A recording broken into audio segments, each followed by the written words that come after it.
Sekarang saya mau tanya, kalian yang kena siklus pengulangan kesialan,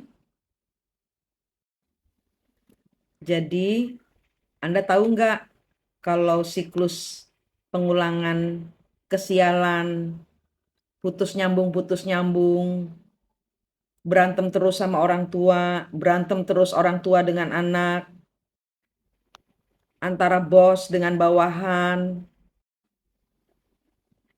antara tetangga, siklus yang selalu berulang dari mulai kecil sampai besar.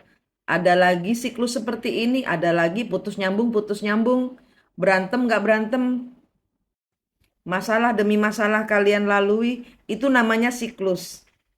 Itu saya sebut siklus cinta twin flame. Siklus cinta twin flame tidak harus antara kekasih.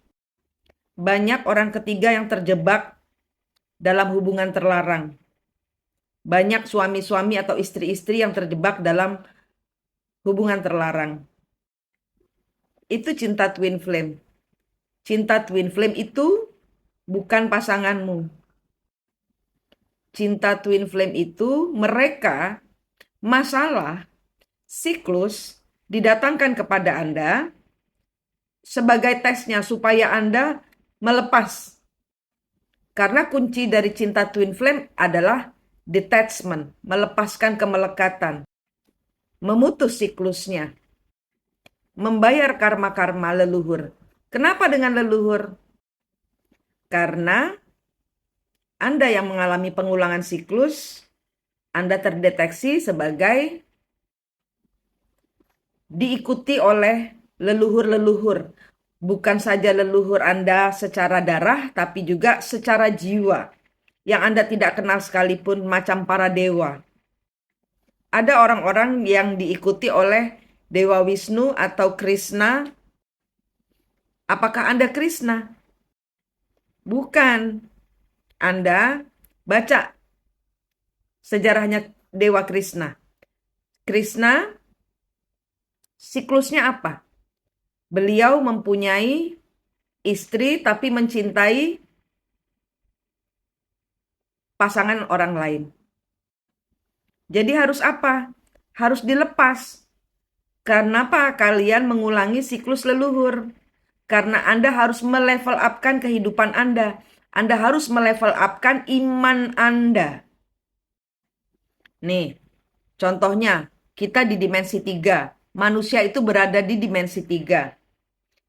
Daerah di mana Anda mendapatkan siklus, Anda harus memutus dong.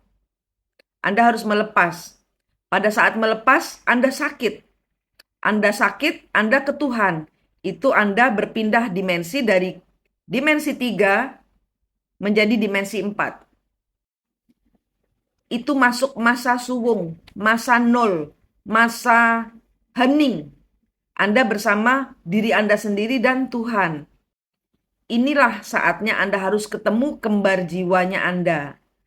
Dengan cara pejamkan mata, lihat diri Anda sendiri, lihat apakah dada Anda ada pisaunya, cari di list tentang twin flame proses, tentang cara mencari kembar jiwa. Nah, di fase ini Anda berada di dimensi keempat. Kenapa Anda harus masuk ke di dimensi 4? Karena Anda harus mengeluarkan cinta yang toksik ini, yang tidak kemana-mana, yang hanya membuat Anda berputar-putar, pusing tidak karuan, membuang waktu dan tenaga. Anda harus naik ke levelnya leluhur, mendamaikan leluhurnya sana, orang ketiga, untuk tidak memukul, misalnya Anda istri, leluhurnya orang ketiga itu selalu bikin masalah. Kenapa? Karena ada kepahitan di masa lalu. Anda yang sebagai istri, kemungkinan Anda zaman dahulu adalah orang ketiganya. Ini acara pembalasan dendam, pembayaran karma, leluhur. Anda harus lalui fase dimensi kelima ini. Dengan apa? Ya dengan imanmu. Anda melalui lembah air mata, menyangkal rasa cinta itu karena itu bukan Anda. Itu bukan Anda, itu leluhur Anda. Memakai cawan hati Anda untuk mengalami pengulangan siklus untuk balas dendam. Setelah Anda mendamaikan leluhur, Anda berhasil selama tempo 5 bulan. Dalam tempo 5 bulan itu prosesi dari 3 Anda ya, 3 itu level Anda, menuju 4 daerah hening atau suwung, atau 0 di hadapan Tuhan, ketemu kembar jiwanya, menyembuhkan luka-luka hati Anda, itu masuk di dimensi 4. Untuk menyelesaikan, leluhur punya cerita di dimensi 5. Kalau Anda sudah, dan ini terberat, 3, 4, 5, itu Anda bolak-balik ke banting-banting lagi. Kenapa? Karena memang sangat sakit.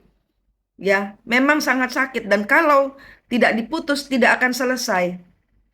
Setelah Anda berhasil mendamaikan leluhur, 5 dimensi, Anda tidak lagi memakai cerita cinta yang sama, level Anda sudah tenang bersama Tuhan, pasangan yang dihadirkan adalah bukan pasangan yang sama, Anda sudah masuk ke dimensi 6. Anda suwung bersama leluhur, bisa mendamaikan leluhur, bisa mendamaikan Anda, bisa mendamaikan kembar jiwa Anda, bisa mendamaikan orang ketiga, bisa mendamaikan pasangan Anda. Leluhur-leluhur ini harus tenang. Jadi jangan berpikiran negatif, Anda disantet, Anda dipelet, jauhkan. Mereka kalau Anda kena santet atau pelet, berarti level Anda belum tinggi. Karena energi-energi rendah tidak dapat menyentuh energi-energi yang orang-orang yang mendekatkan diri kepada Tuhan. Damai, damai. Jangan marah kepada orang ketiga karena mereka tidak tahu apa yang mereka lakukan. Kenapa? Karena mereka juga kesurupan. Ya, kesurupan. Karena itu bukan dia, itu leluhur dia yang mau ngambil. Seolah-olah itu suami saya, itu istri saya, itu pasangan saya. Kesurupan. Anda jangan ikut-ikut kesurupan. Anda dekatkan diri kepada Tuhan karena hubungan ini tidak akan kemana-mana. Naikkan level hati gembira Anda. Naikkan vibrasi gembira kepada Tuhan. Handle semua masalah dengan damai bersama Tuhan. Nggak perlu ke orang pintar. Nggak perlu. Karena hanya akan memperburuk situasi. Yang ngirim-ngirim bukan dia. Yang ngirim-ngirim leluhurnya. Ya, rata-rata leluhur-leluhur itu sakti-sakti. Cari di video-video saya tentang kisah leluhur. Banyak contohnya. Salah satu contoh mungkin saya bisa sebutkan di sini. Ya, ada yang namanya Nabi Ibrahim, Sarah, dan Siti Hajar. Siti Hagar apa Siti Hajar? Sarah adalah pembantunya dari Sarah. Kemudian menikahi Nabi Ibrahim. Setelah menikah, punya anak, Siti Hagar dibenci oleh Sarah. Kemudian dia ditinggalkan di padang pasir bersama anaknya. Itu cerita yang bisa Anda baca di Wikipedia. Nah, orang pertamanya ini siapa tahu Anda zaman dahulu. Kita nggak tahu leluhurmu berada di belakang kembar jiwamu. Temukan kembar jiwamu. Caranya ada di playlist Twin Flame.